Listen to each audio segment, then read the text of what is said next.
તો આયુર્વેદ ડોક્ટરોને આંખ, કાન, નાક, ગળા સહિતની 58 પ્રકારની સર્જરી કરવાની છૂટ આપવાના કેન્દ્ર સરકારના નિર્ણય સામે ઇન્ડિયન મેડિકલ એસોસિએશન દ્વારા એક દિવસીય હડતાળ પાડવામાં આવી હતી, જેમાં ગુજરાતના 28,000થી વધુ ખાનગી ડોક્ટરો જોડાયા, જ્યારે દેશભરમાં 3 લાખ કરતાં વધારે ડોક્ટરો હડતાળ પર ઉતર્યા હતા. હડતાળ દરમિયાન કોવિડ ઇમરજન્સી સિવાયની તમામ સેવા બંધ રહી.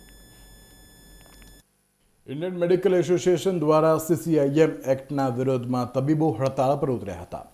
આયુર્વેદિક તબીબોને એલોપેથીની પ્રેક્ટિસને મંજૂરી આપવાના વિરોધમાં સવારે 6 વાગ્યાથી સાંજના 6 વાગ્યા સુધી અમદાવાદ, રાજકોટ, વડોદરા, સુરત, જામનગર, ભાવનગર, મોરબી, મોડાસા સહિત રાજ્યભરમાં ખાનગી ડોક્ટરો એક દિવસ કામથી દૂર રહીને હડતાળ પર ઉતર્યા હતા અને વિરોધ દર્શાવ્યો હતો.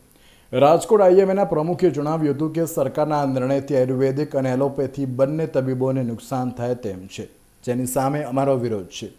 આયુર્વેદને પ્રોત્સાહન આપવામાં આવે તેની સામે અમારો કોઈ વિરોધ નથી. કે આ જે હડતાલ છે એ IMA headquarters national new Delhi એના નેજા હેઠળ અને IMA ગુજરાત સ્ટેટ બ્રાન્ચના માર્ગદર્શન હેઠળ રાષ્ટ્રવ્યાપી હડતાલ જે છે એનો એક ભાગ છે, જેમાં માત્ર રાજકોટના જ 1800 ડૉક્ટર્સ નહીં પણ સમગ્ર રાજ્યના લગભગ 25,000થી વધારે ડૉક્ટર્સ અને સમગ્ર રાષ્ટ્રના લગભગ 3 લાખથી વધારે ડૉક્ટર્સ આ જોડાયેલા છે. આ એક પ્રતિક હડતાલ છે. સવારના 6થી સાંજના 6-12 કલાકની હડતાલ છે, જેમાં કોવિડ સર્વિસીસ અને ઇમરજન્સી સર્વિસીસને માનવતાના ધોરણે બાદ રાખવામાં આવી છે. બાકી સમગ્ર રૂટીન વર્ક અને રૂટીન OPD બધું બંધ રાખવામાં આવ્યું છે.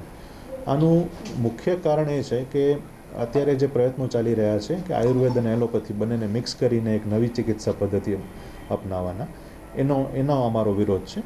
આયુર્વેદને એનું કદ વધારવા માટે એલોપેથીના ખભા ઉપર બેસાડી દેવામાં આવી છે.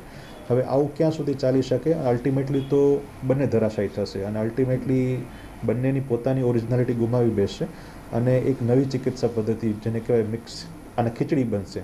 ન એનાથી કોઈ ડૉક્ટર્સને લાભ થશે, ન કોઈ એનાથી સર્જન્સને કે કોઈને પણ સમાજને લાભ થશે. એટલે અમારો જે વિરોધ છે એ ખાસ આ જે મિક્સોપેથી અથવા ખીચડીફિકેશન ઓફ મેડિકલ સાયન્સ અને મેડિકલ સર્વિસીસ છે એના જે પ્રયત્નો થઈ રહ્યા છે એના સામે વિરોધ છે. અમારો કોઈ પર્સનલ વિરોધ આયુર્વેદ સામે કે હોમિયોપેથી સામે છે જ નહીં, પણ અમે એવું ઈચ્છીએ છીએ કે બંને ચિકિત્સા પદ્ધતિઓ પોતાની રીતે સ્વતંત્ર રીતે વિકાસ પામે અને સ્વતંત્ર રીતે સેવાઓ આપે.